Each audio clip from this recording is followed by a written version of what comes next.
अस्सलाम वालेकुम। फाइवर दे उत्ते काम करो 2 लाख रुपया महीना कमासो अगर मेरे गाल ते अमल करे सो ता कल मैं तो दस्या मैं फाइवर दा अकाउंट बना गिनो। आज मैं दसना पिया अगों दे उत्ते काम किवें करना है। जेरा एप्लीकेशन ते तुसा अकाउंट बनाए ओ उहे तक अगो कशा नहीं थिंदा। हुण तुसा कोई कंप्यूटर खोलो लैपटॉप खोलो उत्था मन के फाइवर दी वेबसाइट ओपन करो fiverr.com।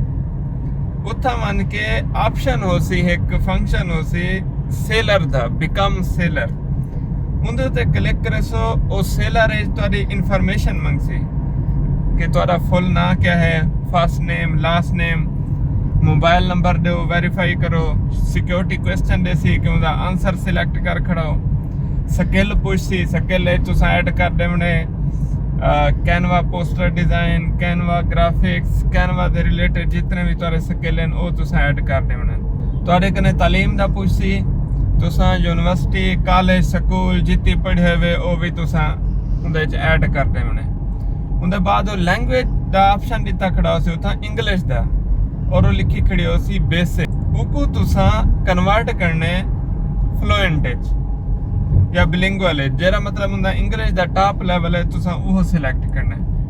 इजाफी तुसा कोई भी बई लैंग्वेज जबान ऐड कर सकते हो। ये तुहाडी सेलर प्रोफाइल रेडी थी वैसी उंदे च तुहारे कने बायो डिस्क्रिप्शन ही मंगसी कि तुसा अपना छोटा जिहा तारुफ दो कि तुसा क्या करंदे ले। उंदे च तुसा लिखसो जी इंग्लिश लिखसो कि मेरा नाम इम्तियाज सैफुल्ला है, मैं ग्राफिक डिजाइनर हाँ, मैं कैनवा ते पोस्टर बनाना फलां ठीक। ये तुसा गूगल बार या चैट जीपीटी कने लिखवा सकते हो।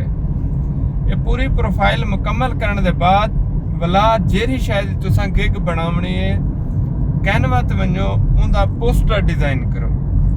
गूगल ते उत्ते लिखसो फाइवर गिग इमेज साइज, वो तो को साइज दे दे सी कि ई साइज दी तुसा तस्वीर बनाओ। तुसा क्या करना है उन साइज दी तस्वीर बनावनी है।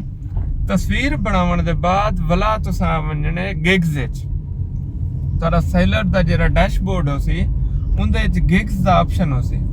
तुसा गिग्स विच वेसो गिग्स दे मन के create gig click करसो। Create gig click करसो ओ तुहाडे कने मंगसी टाइटल। टाइटल विच तुसा लिखणे आई विल लिखिया खड़ा सी design your social media post posters, इस तरह दे मुख्तलिफ चीज़ां जिन्हां तुसा करना चाहते वे ओ तुसा टाइटल लिखसो। कैटेगरी तुसा लिखसो ग्राफिक डिजाइनिंग। अगो तुसा कैनवा सिलेक्ट कर किनो तलो तुहारे कने कुछ फंक्शन पूछसी वो भी तुसा ऐड कर दो। टैग पूछसी टैग तुसा लिखने कैनवा ग्राफिक डिजाइन। इन बाद तुसा नेक्स्ट कर देसो।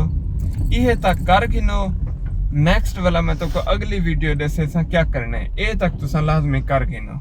शुक्रिया, वस्ते रहो, आबाद रहो, सलामत रहो।